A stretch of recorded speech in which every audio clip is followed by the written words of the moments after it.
देशाच्या स्वातंत्र्य लढ्याप्रमाणेच विकसित भारताची चळवळही 140 कोटी भारतीय नागरिक यशस्वी करतील. गुजरात दौऱ्यात पंतप्रधानांनी व्यक्त केला विश्वास. उपराष्ट्रपती जगदीप धनखड आज एक दिवसाच्या मुंबई दौऱ्यावर. लोकसंख्या विज्ञान संस्थेच्या दीक्षांत समारंभात होणार सहभागी. भारताला युद्ध नको, मात्र पाकिस्तानचा दहशतवाद यापुढे खपवून घेतला जाणार नाही. 7ही शिष्टमंडळं परदेशात मांडत आहेत भारताची नवी भूमिका. राष्ट्रपती द्रौपदी मुर्मू यांच्या हस्ते 69 मान्यवरांना पद्म पुरस्कार प्रदान. मनोहर जोशी, अश्विनी भिडे देशपांडे, अशोक सराफ, अच्युत पालव, डॉक्टर विराज डांगरे, सुभाष शर्मा या 6 जणांचा सन्मान.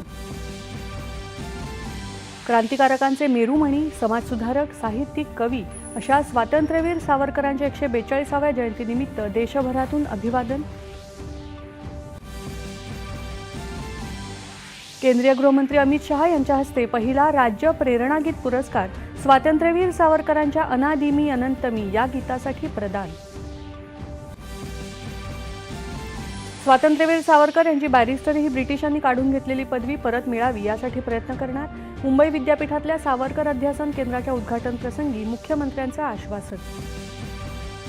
राज्यात झालेल्या पावसामुळे नुकसानग्रस्त शेतकऱ्यांना तातडीनं एनडीआरएफच्या निकषांनुसार मदत देण्याचे मुख्यमंत्र्यांचे निर्देश. महसूल मंत्री चंद्रशेखर बावनकुळे यांची माहिती. आयपीएल क्रिकेट स्पर्धेत लखनौ सुपर जायंट्सचा पराभव करत रॉयल चॅलेंजर्स बंगळुरूनं पहिल्या पात्रता फेरीत केलं स्थान निश्चित. आणि यंदा सरासरीपेक्षा अधिक मोसमी पाऊस पडण्याचा हवामान विभागाचा अंदाज. मोठ्या खरीप हंगामाची अपेक्षा. ग्रामीण अर्थव्यवस्थेवर होणार सकारात्मक परिणाम. नमस्कार.